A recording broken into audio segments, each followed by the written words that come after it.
Always trust. I'm Jonah Hull in a rainy Sarajevo, and Bosnia and Herzegovina is living through challenging times. 3 decades since the end of the war that tore this country apart, and the peace that has bound it together since is under threat. The latest crisis erupted when the parliament in Republika Srpska, one of Bosnia's 2 autonomous entities, banned the state-level police and judiciary from operating on its territory.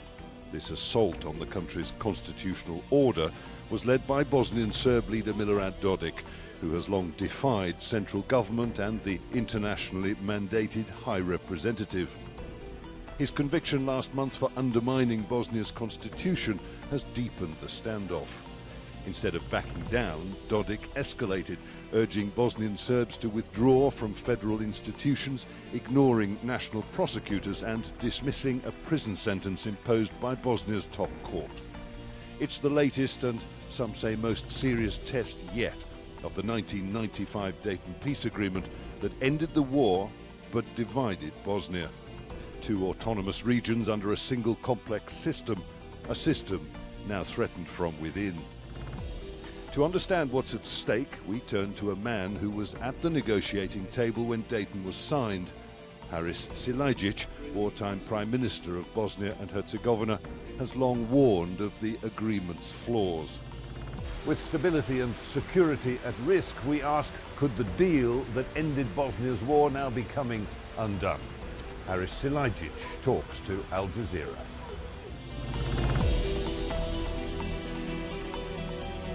Harisom Silajdžić, thank you for talking to Al Jazeera.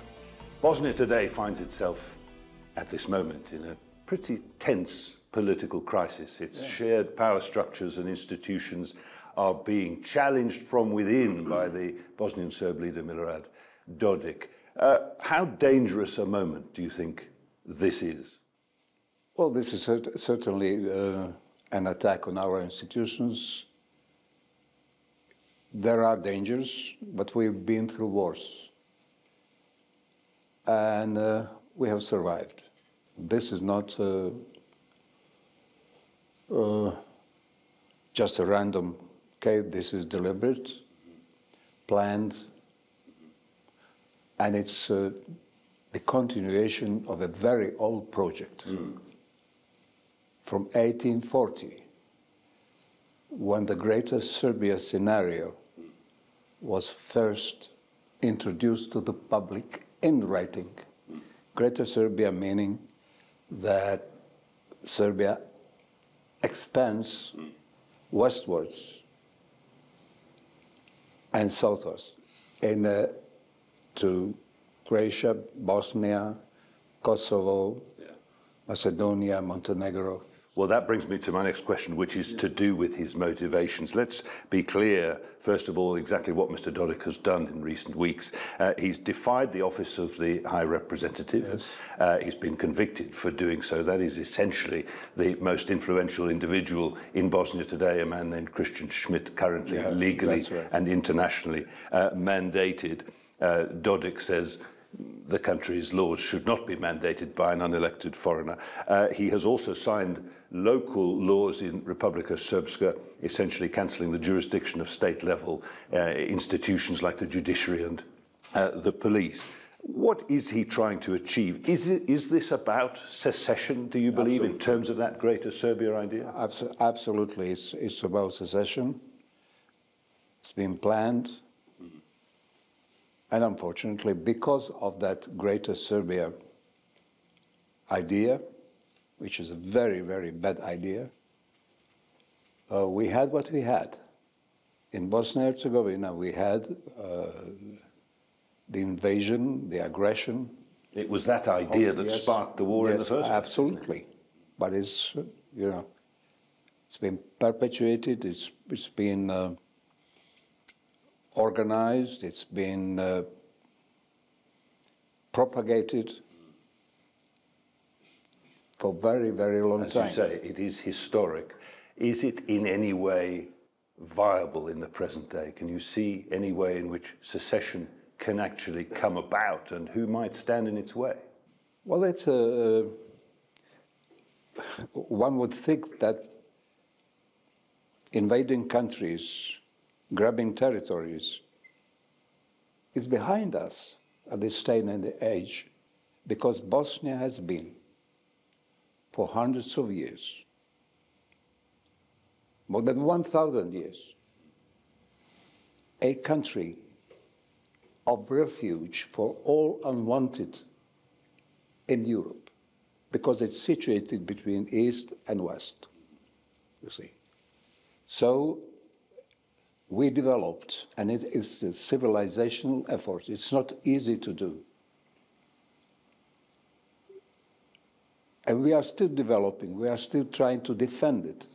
We developed Bosnian paradigm of a multicultural, multi-religious, multi-confessional society. And it's not easy. It takes an effort. That's why I said it is a civilization successful effort. See? So for this to happen in Bosnia and Herzegovina is a very unnatural, and the result is unnatural. So we have this society, you know, it's easy to be an extremist. Just take a slogan here and march forward and kill people. For this, what we have created here, you need patience, careful planning, good neighborhood, and we have developed a society that is able to do it, and it's, we are not a big country, but this paradigm is a big paradigm, not only for us, for Europe. Europe actually wants to be what we have already been, until that invasion and that abominable idea of conquering ethnic cleansing, brutal ethnic cleansing, cleansing people from the territory, and now what they are trying to do is cleanse the state institutions from the territory. You see, so this is deliberate, planned process. Do you see this as a political process, or do you see in this the real threat of a return to conflict? What I see, our institutions are reacting adequately to the situation. They are in process of doing that. The international community, and in Europe, Europe has obviously developed a heightened sensibility for the bells of war. You see, they know now that the fringe, we are a fringe, although we are in the middle of Europe, but we are a fringe country. We are not one of the main countries. That's where the danger lies. That's where the danger lies. And they are also coming here. NATO chief came here. Stern words from Mark Rutte, the NATO chief. His message was to the leaders here, get your act together, step up to your leadership positions and solve this. Well, I would add something. I've heard this. Simplistic. I've been hearing this for decades now. What I would add to this is name the perpetrator. We're really fed up with this, all sides and so on. It has failed. This approach, all sides, has failed. There is a perpetrator. There is a plan behind him. And Serbia obviously supports this. So just say, who is the perpetrator? Who wants over here? And who has been planning this for a long time? Well, look, that is the rather bleak backdrop to our wider conversation. I want to draw you in now to what is really at stake here, potentially. The Dayton peace accords that were signed almost exactly 30 years ago, the 14th of December 1995 in Dayton, Ohio, that brought the Bosnian War to an end and have preserved peace to this day. You were at the table throughout. You were at the table during the war years as the Prime Minister of the Republic of Bosnia and Herzegovina. You were involved in the negotiations that ended the war and created Dayton. You went on to be the Bosniak member of the tripartite presidency. Following that, you were the chairman of the presidency. Give us a background lesson, if you would, briefly, into what it took to achieve the extraordinary goal of peace in Bosnia. It took a lot because the other side had at their disposal a vast arsenal of the former Yugoslav People's Army.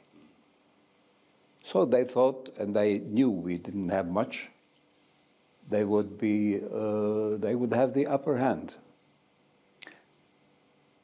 A lot of people died, a lot of people are outside of the country, but we won.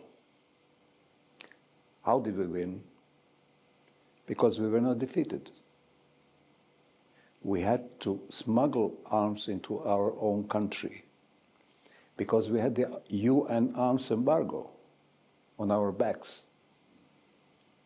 Not always strictly observed, thankfully, but we still had to smuggle the arms into our own country to defend ourselves. And they know the lesson. They have learned the lesson. They cannot defeat us.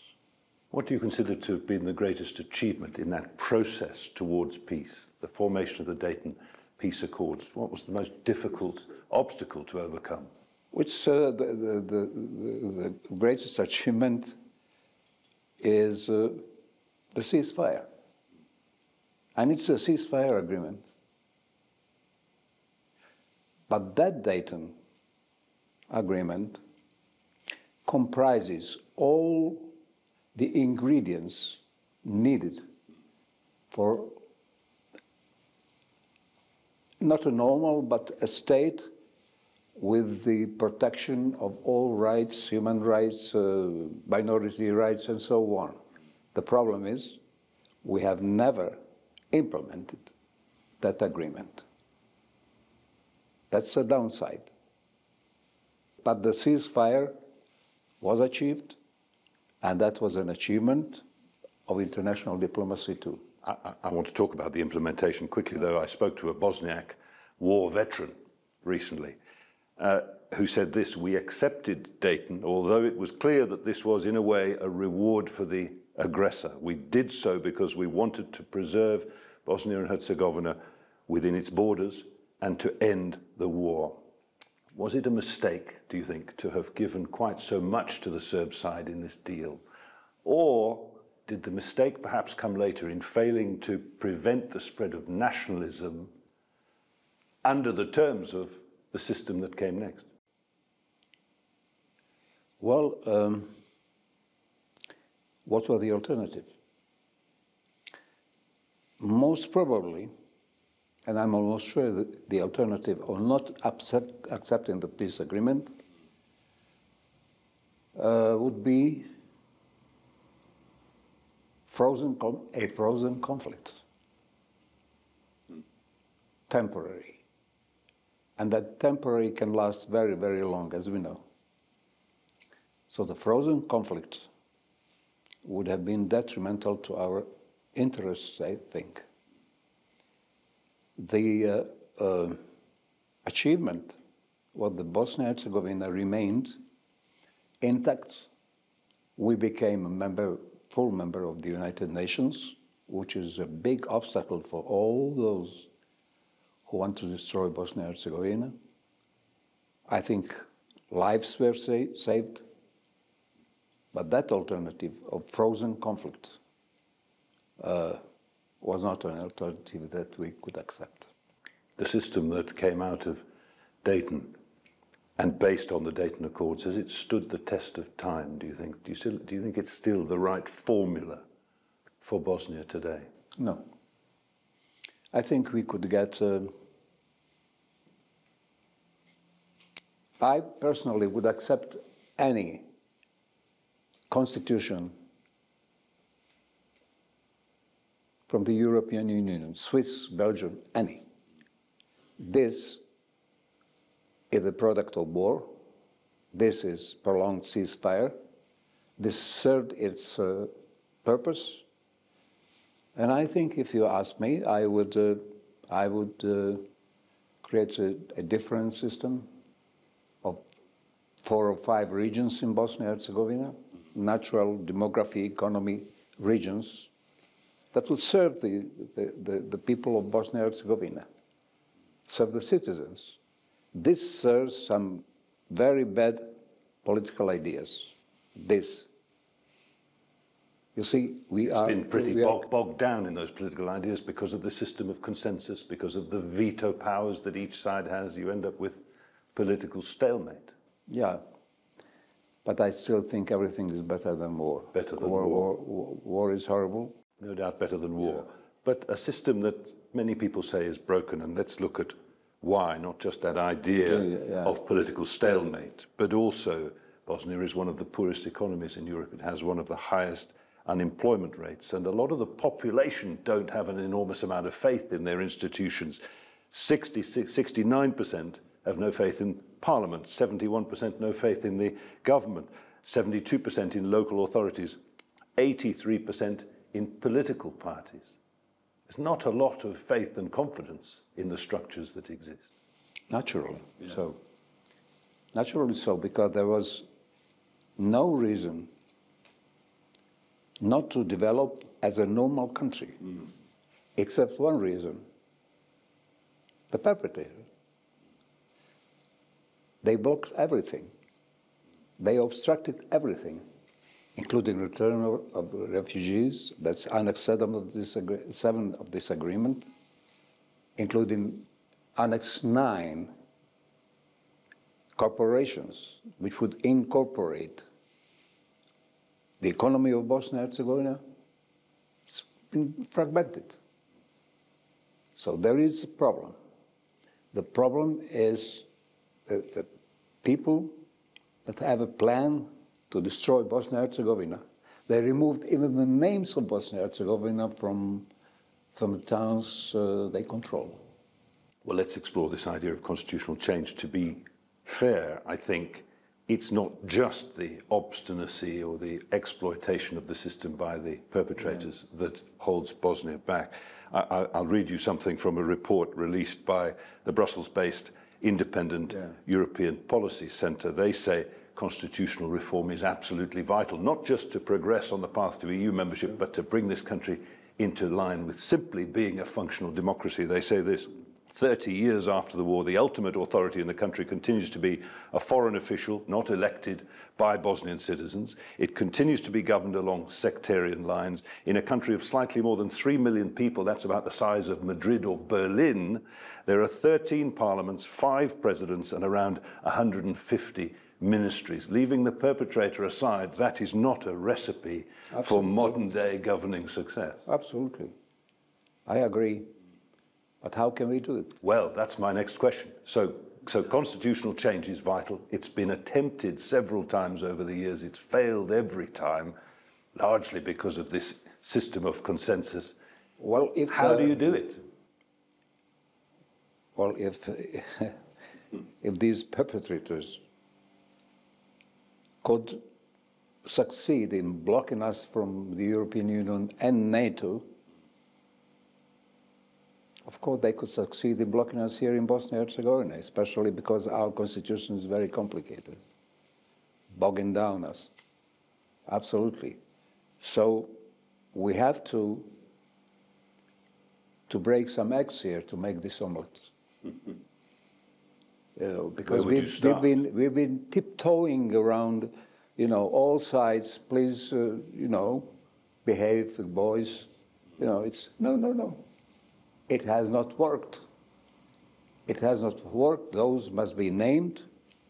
And if the international community can impose the High Representative, then impose a normal constitution, period. See, that's what we would like to see. How does that gain the support and credibility among a divided population? Well, divided what population? Run a referendum. And you can see that it's not divided. People want peace. Young people want life. No, not the mythology, not the death cults. See, not graveyards. They want to live. And the new generations is obviously ready for that. And I hope in Serbia too. And I can see that there is a new generation there that can bring the change, because everything started from the regime in Belgrade in Serbia. Because of this expansionism, you know, the crazy idea that they can take other people's territories, kill, expel people, and live happily ever after. This is a sick idea, I must say. So it must stop. And there must be a more forceful approach of the international community if they want to help us. Run a referendum in Bosnia, see what the citizens want really, and help us implement that. That's simple. But talking about all sides, please, you know, be nice, that hasn't worked, as we can see. Is European Union membership still a valid, well, and achievable goal, any time short of achieving the sort of standards you're talking about? Because that sounds pretty far off. EU membership is desirable, of course, but is it achievable? Well, it depends on the European Union.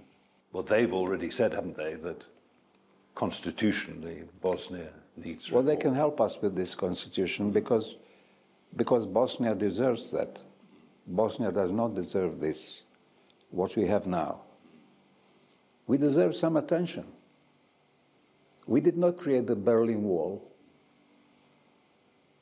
You see, the Berlin Wall, those big pieces from the Berlin Wall, when it went down on Bosnia, and we are breathing heavily under it. So we did not create this. See? We are a small country. And of course, we cannot change everything. It's the other way around. Europe should help us and should help this very small but actually big symbol paradigm of living together in peace, the real thing, not the story of it. You can see it here today. And again, how do we win? It's because you can now go to the Srebrenica, where the genocide culminated, talk to mainly women are left. Male were executed, as you know. Talk to them. You will not find one with one word of hate. Isn't this an achievement? That you have a country, Europe has a country, however insignificant or significant or small, that is ready for what European Union wants to be, because that we have been for centuries, and it was not easy. That's why I call it a civilization effort. Well, you have played a hugely instrumental part in the latest chapter of that civilization effort. Harisom Silajdžić, what have you learnt in all of these years that you would like to pass on to a new generation of leaders here? Now we have the technology. We have the opportunity, actually, to communicate instantly, globally, in one instant, right? That is a great achievement.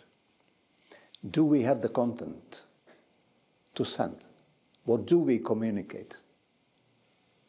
Because as I say today,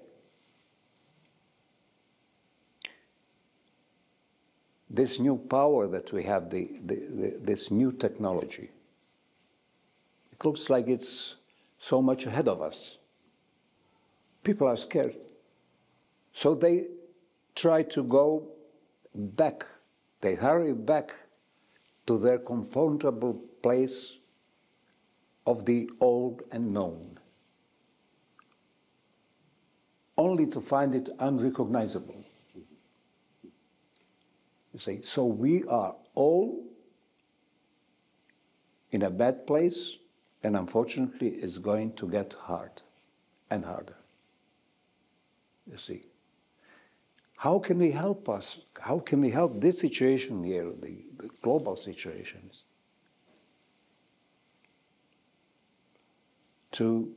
I'll use the terms that are not very, they're very preferred these days. Empathy, for example. Try to understand. Goodwill,